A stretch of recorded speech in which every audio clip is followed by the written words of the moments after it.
Good evening, Richard. Uh-oh. Hey. Plug your cordy cord in. Really? Oh, yeah. Dummy. There you go. Fuck yourself. Did you hear that? Mm-hmm. Okay. I did. Loud and clear. You sound beautiful. I actually had a moment. Did I spell to popping myself. wrong? Did I spell popping wrong? No. You spelled it very accurately. Thank you. And they were accurately popping. Yeah. Oh, we're just going over the last text exchange before we got on the show because we are such losers. We only talk to each other up into the 10 seconds before the show starts. We're texting each other shit that has absolutely nothing to do with the show. Although I guess we could talk about it. I guess we could bring Aaron Rodgers got engaged. to Shailene. How do you pronounce that girl's name? Titty McGee. That's how I pronounce it. She has huge boobs. Hey, Bill. Hey, boys. If you haven't seen those things, they're pretty big. They are. I just nice like set that. of That's the only way that you.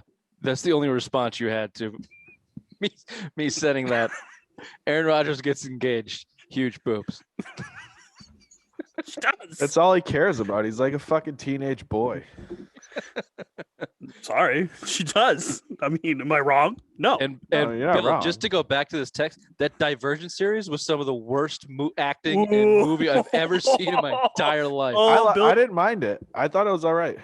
Well, you're a Bill's superhero guy. Bill's gonna click clack you, motherfucker. How dare you? I can't spray bullets, lefty. You all can try. I You could can try. try. As damn well sure I could try. I'll stand still. You see if you can hit me.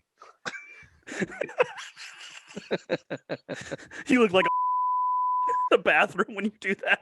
God damn it. You assholes have to stop doing this. I didn't say it. Timestamp 5:31. I'm there then. So then now you can add this one. I was looking forward to today's show too. I am also. I'm looking forward to this. God. You damn can't bring up huge boobs before we start. It gets me all derailed. Half chub over here. it. Well, it's full mass for Ray. I'm at 1.25 inches right now. Oh boy. Ricky. I forget what's. Oh, yeah, the Aaron Rodgers stuff. How many like Hollywood women is this guy gonna?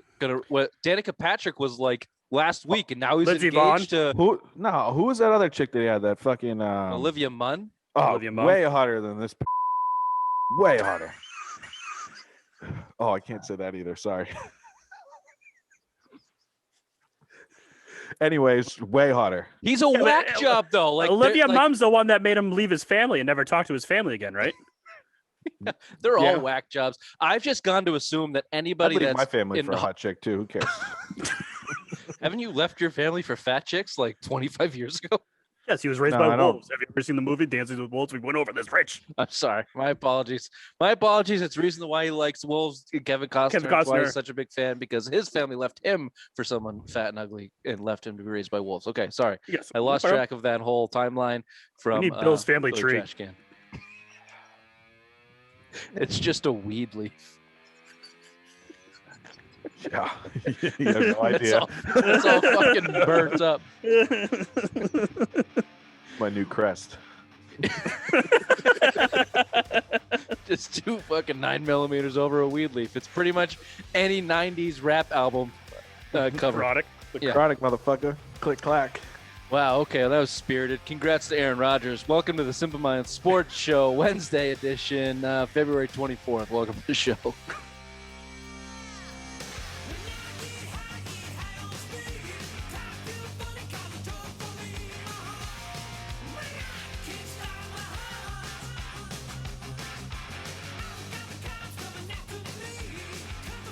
Huge boobs. I don't have it. I've lost my segue. I lost my segue, Juju. This show, we're drinking white birch out of Nashua, New Hampshire. Is that what you got right there, Raymond? Yes, sir. What are you drinking? I am drinking something a little more interesting. New Is England IPA is very good. Is it interesting? For Bill's knowledge, it's a 6.2. So Oh, it's not too bad. It's a little weak for Bill's shoes, but it's very good. No, it's their best seller. They were one of their best beers. I actually really enjoy that IPA. And but what he meant to say was he really enjoyed 6 of those IPAs at the bar for free the other day. No, I had 6 of on the the back double of IPAs. all of me and Ray's hard work. So No, I paid congrats for to- some. I thank spent you some to money White there. Birch and their bartenders showing Bill a good time. And thank you to White Birch for supplying some of New Hampshire's best beer. If you want to go down and try it, get a flight downtown Nashua. Their tap room's pretty cool, super fun. And if you see it in the store, pick it up. Tell them the Simple Minds boys sent you. All right, so let's start the show with breaking news that from today. Tiger Woods, single car accident. The reports were moderate to critical condition, whatever the fuck that means. Seems like someone was covering their bases on that. But now, most recently, I heard very severe injuries to his legs. I think it was Hardy at a 98.5 said the idea of coming back to tournament golf would be, I forget the exact wording, but basically said Over. he's Yeah. done. He's done. And this is on either I haven't done enough research to find out if it's on the heels of surgery or if he was preparing for surgery. No, that he was just had also on back his legs surgery. or He his just had back He surgery. just had back surgery because he backed out of a couple tournaments. So I think he was trying to eye the Masters. I think was his next tournament. Yeah, that I was the think last pushed back- report yeah. I saw that he was trying to go for. Apparently, that's it. too, people saw him at the Genesis tournament last week, and he looked high as fuck. And he came speeding away. The reports now is that he came speeding away from his hotel, and they're thinking speed obviously played a factor into this crash. This single car, you see that? Like you see the skid marks. He went over Yeah. the median to the left and into the woods. It's a shame he doesn't get the benefit of the doubt. I love Tiger Woods. He's the reason I love golf. You know, I watched golf before I even played golf, and it was because of Tiger Woods. He loses the benefit of the doubt. He's probably all fucked up, you know, after that 09 crash. It's a shame. And that back surgery, you know, he's kind of an addict. So you popping those pills. Back surgery is one of the worst things to come back from. And you know, he's trying to play golf now. His legs are all fucked up. It's a shame. We'll probably never see Tiger again. How many biscuits do you think he had in his system, Bill? He probably had bigger ones, like heavy duty ones. He's rich. You know what I mean? He has the good shit. He's got the good. He has like the He's Texas also- Roadhouse biscuits. Yeah, He's a little bit of also that like cinnamon butter. a decade into dealing with major back surgeries. So in that HBO documentary, it really chronicles the shit that he went through. That I'm a casual golfer watcher at best, so I actually didn't really know all the details of the injury. I just thought he was kind of bullshitting his injury because of the off the course drama, I guess you'd call it, that he was in personally. But no, he was fucked up, and it seems like he was still fucked up trying to get back from it. And yeah, it's unfortunate, like you said, Billy. He just has not earned the benefit of the doubt, and he was pretty shitty to his family. He seems like kind of a robot whack job because of maybe it was nature versus nurture. Who knows? But yeah, your immediate thought goes to substance abuse. Thankfully, he didn't die. That would have sucked. You never want to wish death on anybody, but I don't know. More thankfully, his kids were in the car and nobody else got hurt because of him. I guess we could say or should say. It's just sad. You know, one of our generations, one of sports greatest athletes of all time continues down this path of burning, just fucking burning. And it looked like for a minute there he had a chance at Redemption. You know, he won the redemption Masters 2 years solving ago. his career. Yeah, so 2019. I mean, that was Ray. You and I watched it. That was some of the awesome thing to watch. I mean, after so long, it's a shame. He's one of the best golfers of all time, but that's it. It sucks to kind of go out like this. And for all indications, he's a pretty likable guy, except when it comes to Perkins waitresses and other prostitutes and porn stars and things like that. So Tiger, go. Go Tiger. He's an absolute mental case. That's why Bill's role model's Tiger Woods. Now it's all coming together. Let's be honest, though. If there's anyone that's going to come back as like a cyborg to the game of golf and break Jack's record, it's probably Tiger. So it's his kid. Have you seen his kid? Oh God, that The kid's fucking nasty. Tournament, that pro-am, dude, it was disgusting. Holy shit. Disgusting watching him. The kid would embarrass the three of us if we went on to the golf course with him. What was he, 12, 11, or 12? Literally anyone could embarrass the three of us. Well, who cares? We're drunk half the time. Fact. Well, if Tiger's kid's coming up, that's more money for Perkins waitresses and lawsuits, I guess. Mm-hmm. All right, let's shift gears into some more bullshit. We're just swallowing it seems like we're swallowing bullshit every single day. as Boston sports fans, I guess we had to come in after 20 years of ridiculousness. Good time to start a sports podcast, I guess. Yep. Danny Ainge catching backlash from GMs across the NBA for trying desperately, was the word used, to trade Kemba Walker and his bum knee. If you want to check out, how do you say it, Bill? If you want to check out simplemindsports.com, I wrote a good blog on it. If you want to read that. Got to pump the website, right? Well, we've only heard once from you from your one blog. Yeah, anyway. I wrote two. Okay. I just the first initial thought I had to mind was, how do you mean the NBA GMs were getting duped? Literally everybody knew that Kemba Walker had a bad knee. They knew he had a bad knee in the season. They knew he had a bad knee in the bubble. They knew he had a bad knee in the off season. I think that part must be getting a little bit construed from the report. I think GMs were just pissed that Danny Ainge was trying to move on from a depressed asset for $30 million a year at 30 years old and trying to get anything in return. They're probably like, fuck you, Danny. Like, you fleeced enough guys. You the last deal you made was with the point guard with an injury that fucked over the Cavs, never been the same. Why should we trust you? Why do we bother working with you? And now it could screw them because Celtics need help. They definitely need help. I think the biggest problem too was, like you said, the Isaiah Thomas thing when he had the hip injury and he tried the whole Kyrie trade. AD didn't want to come here. AD's dad made it perfectly known that, Boston, no, he'll never go there because of what Danny did to Isaiah Thomas. So if the superstar's dad's coming out like that, the rest of the league's probably frowning upon what Danny's been doing. So like Bill's been saying, it might be time to fire Danny. No, I mean, think about it too. Sorry, Rich. You think about it. We mentioned it too. You can't move Kemba after especially year one with a bum knee, and Danny's behind the scenes quietly shopping him. We call this in the summer. There's no fucking way you can move him. And now if he's really actively trying to shop him, and I'm sure he's asking for the fucking moon in a trade return for him. So of course he's probably pissing off a lot of GMs. I wouldn't doubt it, especially when he wants to try to win every single trade and you've heard him fleece guys, and he has that reputation around the league, and now you're trying to sell damaged goods again. I mean, you just think that Kyrie deal almost fell through because of Isaiah Thomas's hip. He's never been the same since that playoff run. You literally gave him away. I get it. You threw in Colin Sexton, who's turning out to be pretty good with that 7th pick. But I mean, still, you gave away who a guy that was looking like a max money guy at the time. You average 29 points a game. Back up the brake truck. He even said it. Back up the brake truck. Again, you're kind of shopping it. You lost AD over it. You could have gave up Jaylen Brown for AD, and I think I would have made that trade 10 out of 10 times to get AD. He's with top 3-4 player in the league. So I mean, you're seeing it. This is not good around the league, especially for players. You're trying to get superstars to come here, and this is where you're going to alienate them. When you sign, you're not giving loyalty to your team, and you're just trying to dump goods. I mean, I think it's a bad look for Danny Ainge, and the Celtic Wick's got to look at something. He's getting a skate because of 2008. He's been to two NBA championships, and that's it. 20 years, something's got to change. He's also been very good. People always go to that 08 championship, but let's remember that the Celtics had not won for a very long time. As soon as Danny Ainge got in there, he started building, and relatively quickly, within 4 years, he had a championship. His buddy helped him out with Kevin McHale, but they got a championship, and they were very good with Kevin Garnett and Paul Pierce and that team. For 5 years. That stretch lasted longer than it was supposed to, really.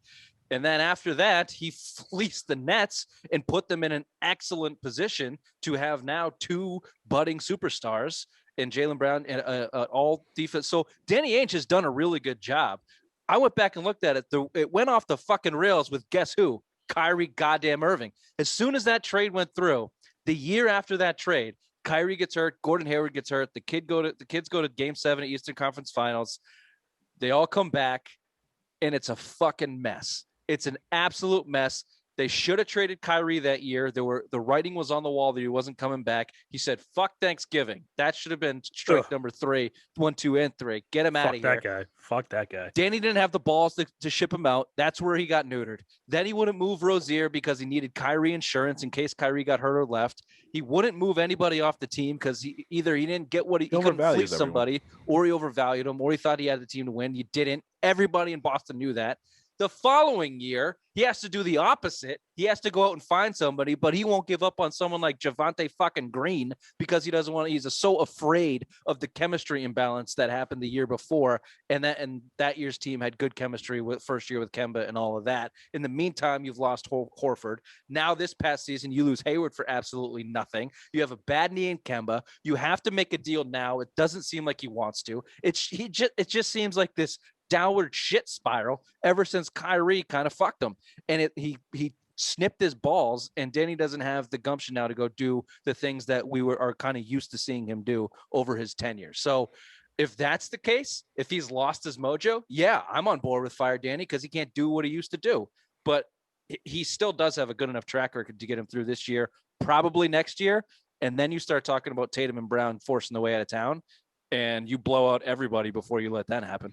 Or else literally everything's for naught. And I don't like his comments either. Truthfully, like, we're not a championship team. I feel like that's setting up for him not to make a trade this year. You know, like, I don't think our team's good enough. I don't think, the additions that we could have made would have made this a championship team. I didn't feel like giving up assets. Get ready for that narrative because it's fucking coming. It is fucking coming, boys. I mean, this trader Dan and bullshit, they're going to be in on every fucking rumor. I text you guys every day. Oh, Celtics are on this guy. Celtics are in on this guy.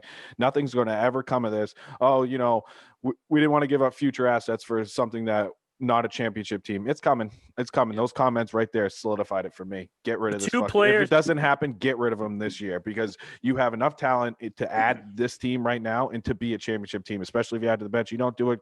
Think about moving on at this point because you're going to alienate your stars, Brown and Tatum. If you're not building around these guys, eventually they're going to want to bail and go on a championship team. And if Danny can't do that and put a team around them, we're going to be the fucking, New Jersey Nets again from 5 years ago, bottom of the league every single fucking year. I mean, that it's going to come to that if he doesn't start making changes now. But Tatum and Brown should be the only two untouchable players on this team. Everyone else should be up for grabs. Peach Baskets, Peyton Pritchard, you name it. You go down the list. Everyone should be available for trade. And why he can't do it, I think he's fleeced too many GMs. And it's been the downfall of those GMs' careers and because Danny made him look like fools. So I think... Sorry to interrupt you, Ray, but... What you think, though, a lot of GMs are hesitant to make a trade now because they don't want to look like idiots? Yeah, but also his assets suck now. He has to give up 3 of those semi-good to not good assets to get one of the guys. He's not in the driver's anymore. We've been saying it since the summer. You're going to have to lose a trade to better your team. We've been saying it for months. That's the position you're in now because you're good. Fucking deal with it. Stop acquiring assets and building for the future. The future is here. Their name is Jason and Jalen. Go give them a team to win with. And give Brad Stevens, as much as we want to fire him, give him a team to win with. Look at the fucking shit he's rolling out on a nightly basis right now. And if one more person tells me wait for Marcus Smart to get back, I'm so sick of fucking hearing that, man. God, you were the same. Was he Steph Curry? Fuck out of here. Jeez, Marcus Smart. They signed him to a $12 million deal because it was the right money that they could put in a trade package to go get a star. So do it again. Just go do something. Know what I hope for? I hope for Marcus Smart to come back, look good, and then say, all right, fuck it. Here we go. Trade piece. No, and then that's what you need.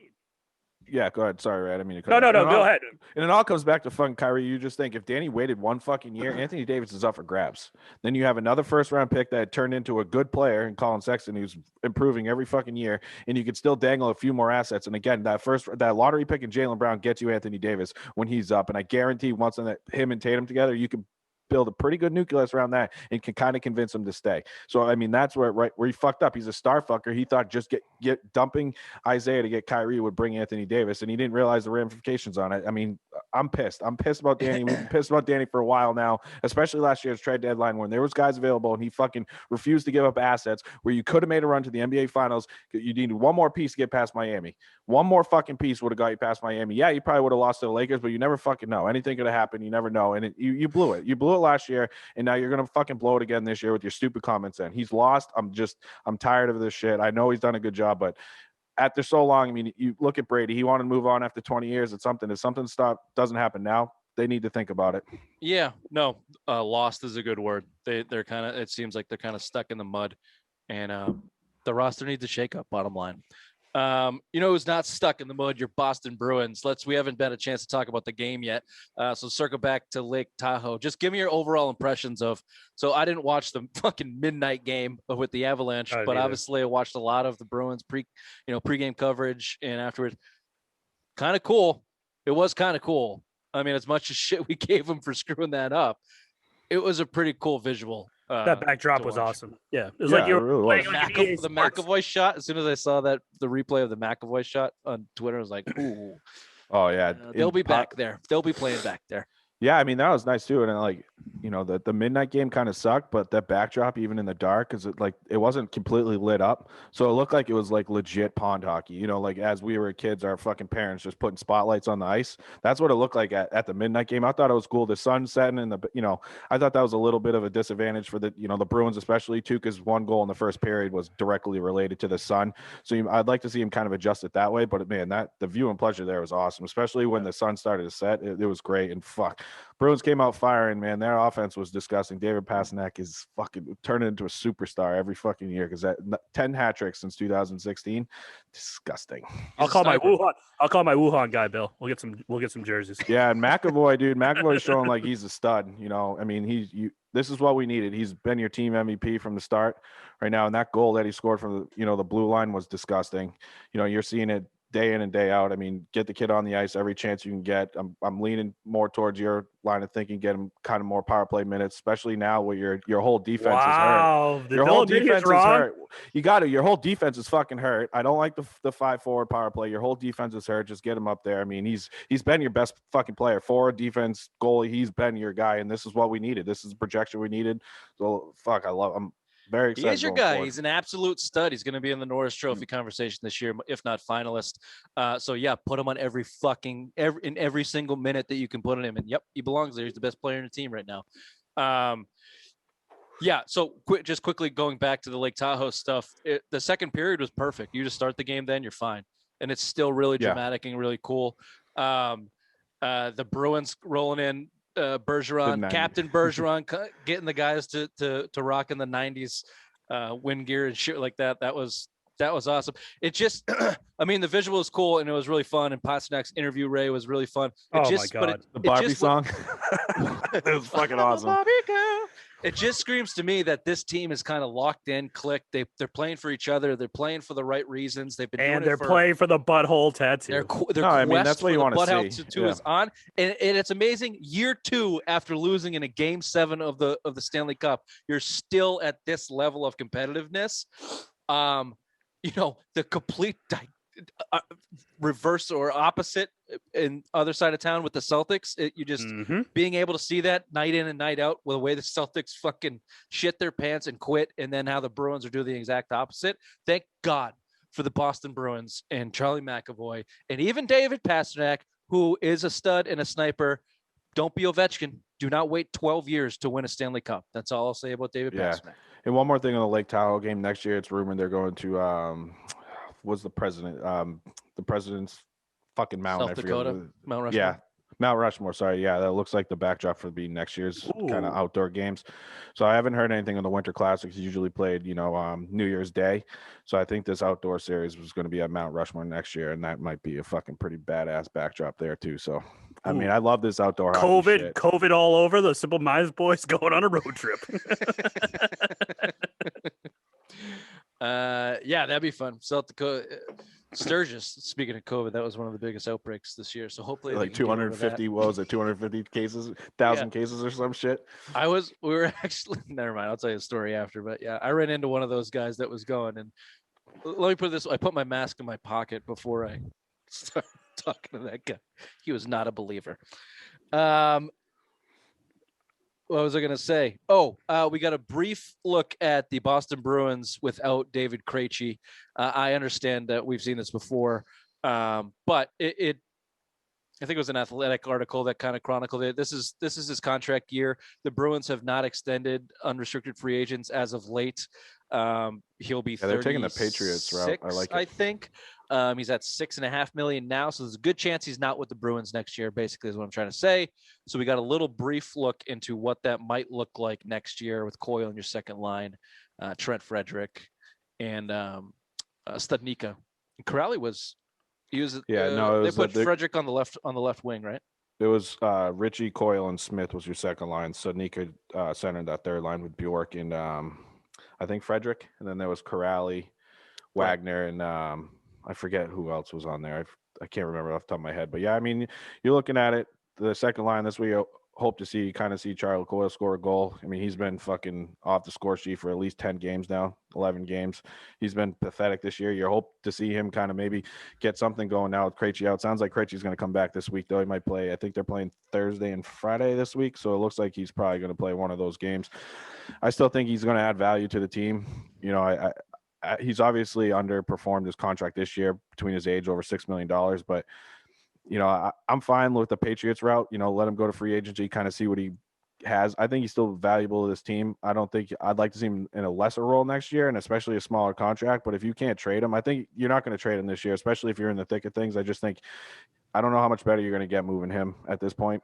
So, I mean, I think you're all in on Krejci this year, that's for sure. And hopefully you can kind of get some chemistry there with Smith and Richie, because, I mean, you're going to slide Coyle back down to that third line. So, I mean, well, it depends on Ray. It depends on what you think of the Boston Bruins centerman coming up. It's a different situation than Chara because they had 2 or 3 kids on the left shot defenseman, and if you count Grizzly more, that they wanted to get. They needed time. They needed to get playing time. The Bruins depth at center is not great. Even I think we like Trent Frederick. Stanika is very, very young. He shows a lot of promise, but we don't know what he is yet. But at least they got him into his natural position. Sorry, I don't mean to cut you up, but they got him in his natural position. They have been playing him at wing a lot in his early career. So now he's playing center. We'll see if it maybe get him a little something going. Especially if Krejci's out, I'd like to see Stanika be the guy, even if he's on the fourth line. Just play him at center at this point. I guess the question is more so what do the Bruins think, and do they want to fully adapt this youth movement? I'm looking more of next year. This year, it seems like they're all in, but next year, do they let Krejci walk regardless? Sounds like it, because Fluto Shinzawa, who writes for the Bruins beat writer, pretty much is saying like this is going to be your future now without Krejci. So get used to it now. Watch these next couple games without him. This is going to be it, because next year he's not going to be here. So it sounds like the writing's on the wall that this is Krejci's last year in Boston, or even at the trade deadline. They might move him at the trade deadline, but yeah, this is it. So, well, don't be surprised if he retires too. I mean, he's going to be 35, 36 years old. He's got his cup. He's slowing down every year. I mean, he had a good playoff last year, but don't be surprised, especially if the Bruins, especially if the Bruins don't want him. He might be one of those career guys that just says, you know what, I just want to retire a Bruin. He's been here 13, 14 years. He's been loyal to the team. Team's been pretty loyal to him. So, I mean, you could see him just kind of walking away and say, all right, I'm done. I'm going to go home. Look, if he wants to come back on a Chara deal at 1.2, I'm all for. That's what I'm saying. Even at $3 million, I take him back. Stanika, because Corrali is going to be up too. Then so. Yeah, down the line, $2 to $3 million, and if you get him in that, like you're paying Craig Smith 3.3, I would be fine paying Krejci that on a 2-year deal. He's still got enough left in his legs. You can put him on the third line at $2 to $3 million. I mean, I think that's a bargain, especially if he performs in the playoffs. Speaking of the playoffs, if they do win a cup, knock on wood, if they do it, that'd be the perfect writing on the wall. Say, see you later. This is my career. I got 2 now. See you later. Right. Yeah, because I think if they win this year, one more thing, if they win this year, you're going to start seeing that rebuild. You got your second cup with this core. I can see moving on from Krejci and then really starting to get younger and develop with these guys. You're not going to move on from Bergeron. You're not going to move on from Marchand, but you're going to start seeing them really start building around McAvoy and Pasternak, because that's your future right there. I mean, both those guys are 23 years old. Unless you trade for Sidney Crosby, you just make a deal for Marchand. That's what you package the whole deal around. You fucking idiot. I would. The Tony Maz of Simple Minds. All right. So that's the Bruins' thoughts.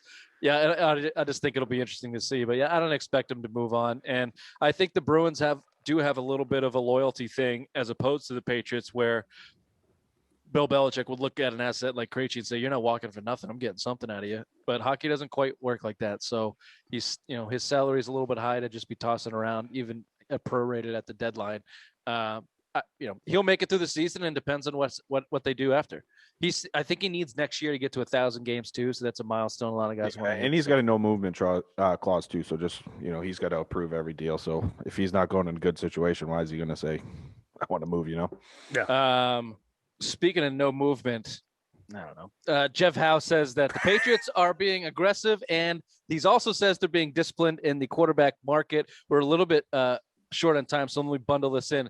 Cam Newton was also in a podcast talking about the Patriots and the Belichick relationship, and he's open to coming back and yada, yada, yada. I'm sure you've all heard it to this point. Bill Belichick's the shit, man. Very, very nervous and sick to my stomach. So I didn't know COVID could make you throw before we get into it. I mean, yeah, you get COVID, it depletes your arm strength. You can't bring your wrist behind your head. That's not COVID, you fucking prick. Retire. I cannot believe. Look, my biggest fear for Cam Newton coming into when Bill took his pants off live while we were recording when they signed Cam Newton last year, and I threw my headphones at the screen because I was worried that the arrogance of Cam Newton that I would have to root for, whether he be good or bad, was too much to get over. Where's your dad? And Where's your this father? week it is come to fruition off of the Patriots roster. He's telling the kid he's rich. I'm still rich, bitch. He's going on podcasts, still thinking that he is a top quarterback in the league when he throws a ball like a jar of pickles. I just can't stand this. And unfortunately, if you read that Jeff Howe report, it seems like he still might be an option for the Patriots because they're cheap as shit. So Jeff Howe talks about how the quarterback market is extremely expensive, whether it be a trade or to pay for someone. And by that, he means you got to give up 2 first rounds for a starting quarterback in the NFL, and you got to pay it $25 million. That's the going rate.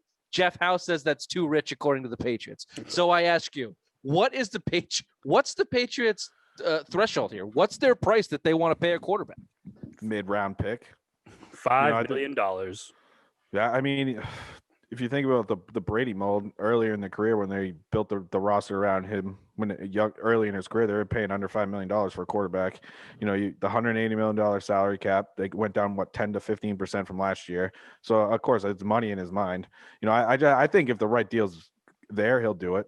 I think he knows. I mean, if he was willing to pay Brady between 25 and 30 million his last year, I mean, he kind of understands the going market, especially for his guy. You could see him paying like a Jimmy G if you can pony up a second and a third to go out and get Jimmy G, paying him $28 million a year. That seems like the going rate. That probably won't even put you at the top 10 of quarterbacks at this point. 13% of the salary cap is what the Patriots want it to be. And if you look at it this way, if they thought Brady was worth 25, Cam Newton's worth 1, which is pretty much that's about right. If that's the way you want to talk, if that's the way you want to look at it, then what's Jimmy G worth?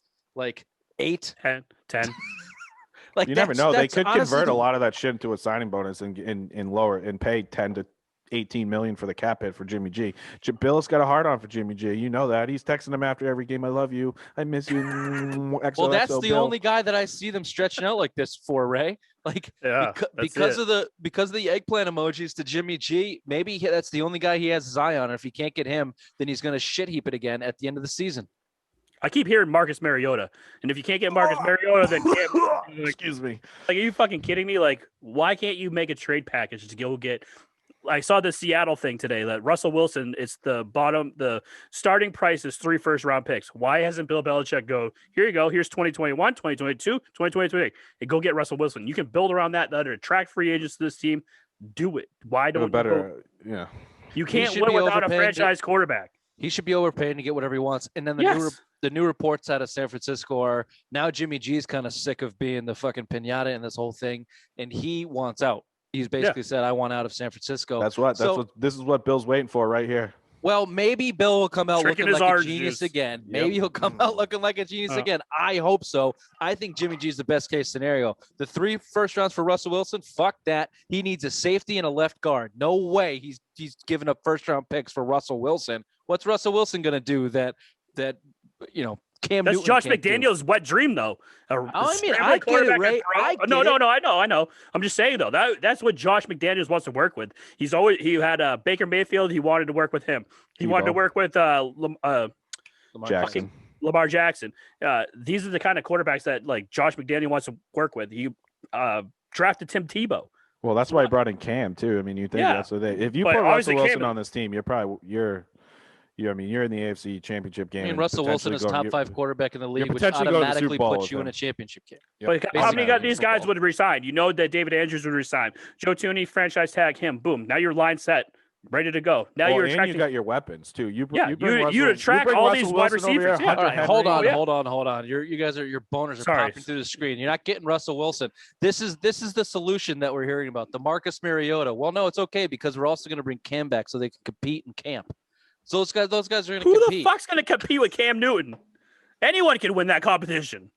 I'm just saying. I'm at. So what is? I know what your thoughts are. Ray, you want him to get Russell Wilson. That's not happening. So let's make it a percentage. What do you think, or just give me what you think they think of bringing Cam Newton back? My 25%. That would be my percentage of him coming back on the team. I mean, especially if you're missing out and they don't want to pay the market value, what it's going to cost. You saw Carson Wentz go for a second and potentially a first. If he's healthy, it's going to be a first-round pick. You saw Matthew Stafford go for 2 first-round draft picks. I mean, that I don't see Bill, we all agree. I don't want Bill to trade that first-round pick at 15. I want him to go defense there, especially with the projections are coming down. I want defense there, build around the defense, worry about paying under. If you can get Jimmy G for a second or third-round pick, that's the mold you should be going. But I still give Cam at least 25% chance going back, because if he strikes out all those guys, he's going to bring Cam back and he's going to crush us. So you're calling it Plan D. You're calling it a Plan D or F or whatever. It's down the line, but it's still on the list. The point is, Ray, it's still on the list. And talking about 15, I'm giving up 15 for the Russell Wilsons and the Deshaun Watsons of the world. That's a no. Yeah, for sure. Yeah, obviously. Yeah, but like even Matt Ryan, I'm probably not doing that. I think we had a text exchange today. I would do the 2022. Don't make Rich mad. Don't make Rich mad. Not this year. If you're not getting a top, 7-8 quarterback in this league, be so beside yourself angry watching Matt Ryan lose you football games at 30. At least he can throw the ball. At least he can can't be any worse than we were watching Cam lose football games. So it's only up from here unless at least he can throw. Unless Raymond Plan D comes on hard and fast. I don't know, man. That if Cam Newton's behind center, then again next year, pray for New England because it's going to be another dark year for us. Might be out. Might be going to Wuhan for Brady jerseys. All right, this has been the Simple Minds Sports Show. Stay tuned for Dark 30, but this is Wednesday edition, February 24th. Bye-bye. Bye-bye. Bye-bye.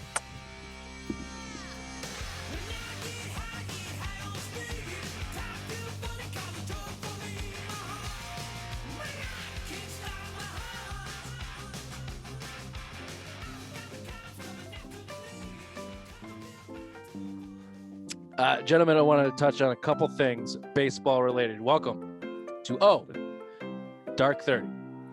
It's the baseball show, and it's too dark out for anyone to give a shit.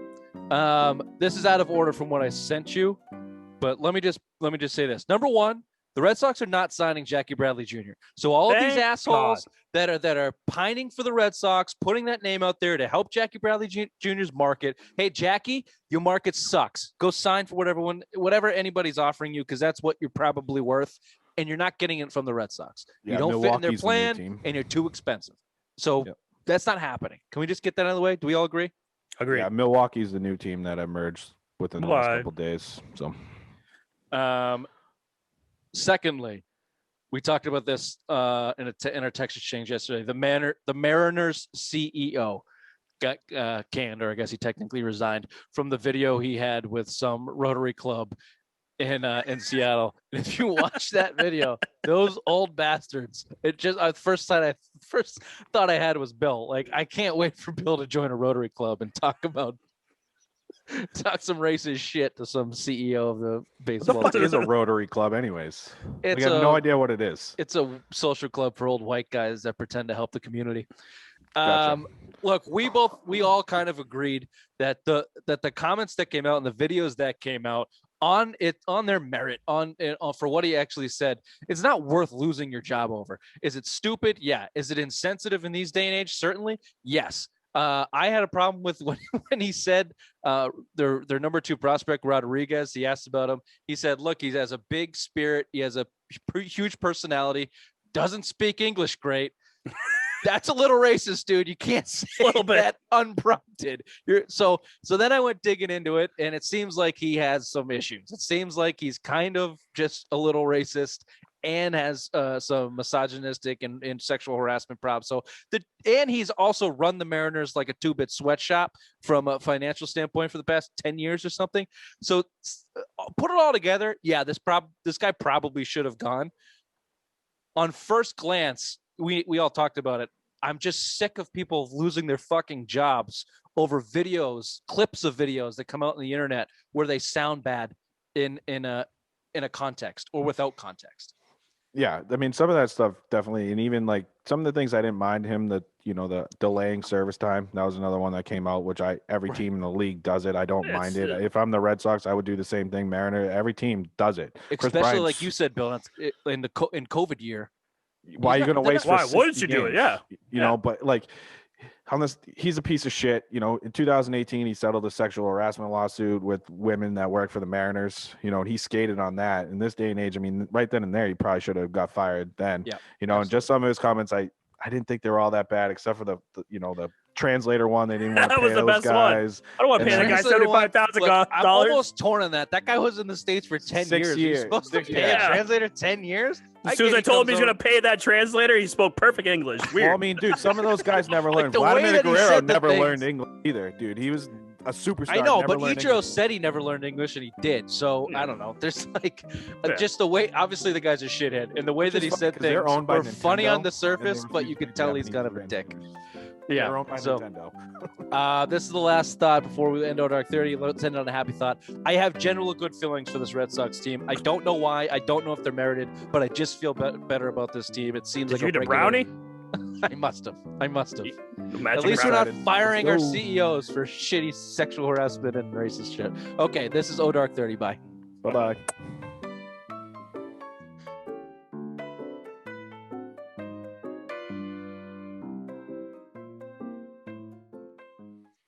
I was so fucking pissed to find out that guy sucked. I so wanted to have, why is this guy getting fired for saying a couple off-color things? But no, you see the thing, and oh no, you suck, sir. I wrote a 1,000-word blog and then started researching. Like, God damn it, delete.